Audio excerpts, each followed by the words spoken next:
మన శిక్షను తొలగించెను, సంహారమునే తప్పించెను. హల్లెలూయా హల్లెలూయా హల్లెలూయా. యోసేపు అన్నట్టుకుంటున్నాడు, మన సహోదరుని ఎడల చేసిన శిక్ష, సహోదరుని ఎడల చేసిన అపరాధం, దానికి పర్యవసానముగా శిక్ష తప్పదు. ఇస్కరియోతు యూదా సహోదరుని అమ్మివేశాడు. అమ్మివేసిన దాని ప్రతిఫలంగా ఉరిపెట్టుకు చనిపోయాడు. కానీ యోసేపు ఏమాత్రము కూడా వారి మీద శాపము లేకుండా తుడిచివేశాడు. యేసయ్య మన కొరకు శిలువలో మాట్లాడుతున్న మాట, తండ్రి వీరేమి చేయుచున్నారో వీరెరుగురు కలుగు దయతో వీరిని క్షమించు అని. మనం చేసిన పాపాన్ని బట్టి, మనం చేసిన అపరాధ క్రియలు బట్టి యేసు వెలివేయబడ్డాడు, కొట్టబడ్డాడు, తృణీకరించబడ్డాడు. మనం అనుభవించవలసిన శిక్షను ఆయన అనుభవించాడు. ఇదిగో లోక పాపం మోసుకుని పోయే దేవుని గొర్రె పిల్ల, ఇదిగో ఈ మనుష్యుడు ఇలా చెప్తున్నాడు. ఇదిగో ఈ మనుష్యుడు కావాలా, బరబ్బా కావాలని అడిగినప్పుడు మాకు యేసు వద్దు, బరబ్బా కావాలి అని అన్నాడు, కోరుకున్నాడు.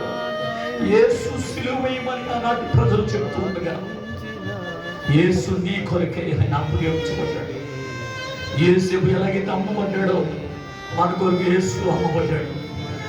యేసేపు రక్షణ కొరకే, తన సహోదరుల రక్షణ కొరకే, తన సహోదరులు కళ్ళు ఉండడము, అతని సహోదరులు కళ్ళు ఉండడం ఏమాత్రం ఇష్టము కాక నాతో కలిసి నా స్వాస్థ్యాన్ని అనుభవించాలి, నాతో కలిసి సంపూర్ణతను అనుభవించాలి, నాతో కలిసి రాజ్య పరిపాలన వారు అనుభవించాలి అనే ఉద్దేశంతో సహోదరుని క్షమించాడు. క్షమించే ప్రధాన యాజకుడు మన మధ్య ఉన్నాడు. మన ప్రధాన యాజకుడు తండ్రికుడు పార్శ్వన మన కొరకు విజ్ఞాపన చేస్తూ ఉన్నాడు.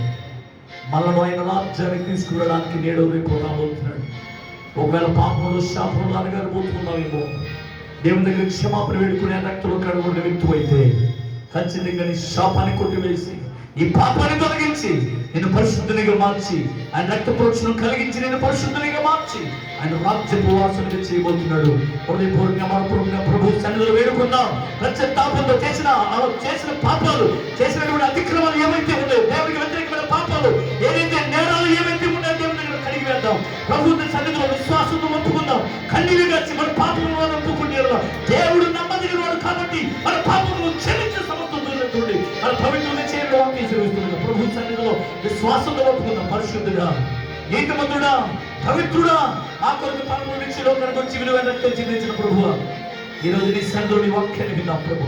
మా నోటి ద్వారా, మా దేవాలయ మా ప్రవర్తన ద్వారా నీకు వ్యతిరేకమైనటువంటి కార్యకలాపాలు చేసి ఉన్నట్లయితే మమ్మల్ని క్షమించండి.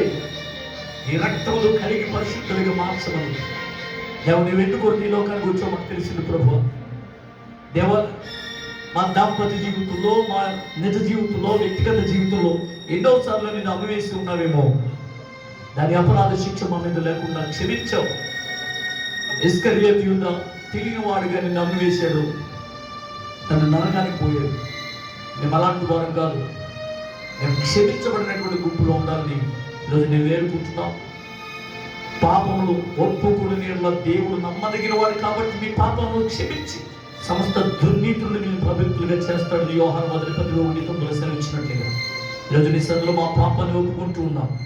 నీ శిలువ రక్తముతో మమ్మల్ని కడిగి పరిశుద్ధులుగా మార్చి ఈ రాజ్య వ్యాప్తి కొరకు సాధనలుగా వాడుకోమని ఆశతో, విశ్వాసంతో, భక్తితో విన్న బిడ్డలందరి జీవితంలో గొప్ప మార్పును, ఆశీర్వాదం కలుగునట్లుగా నేను జరిగించి మహిమ పొందమని యేసు నామమున ప్రార్థించి వేడుకొచ్చిన మా పరమ తండ్రి. ఆమేన్, ఆమేన్.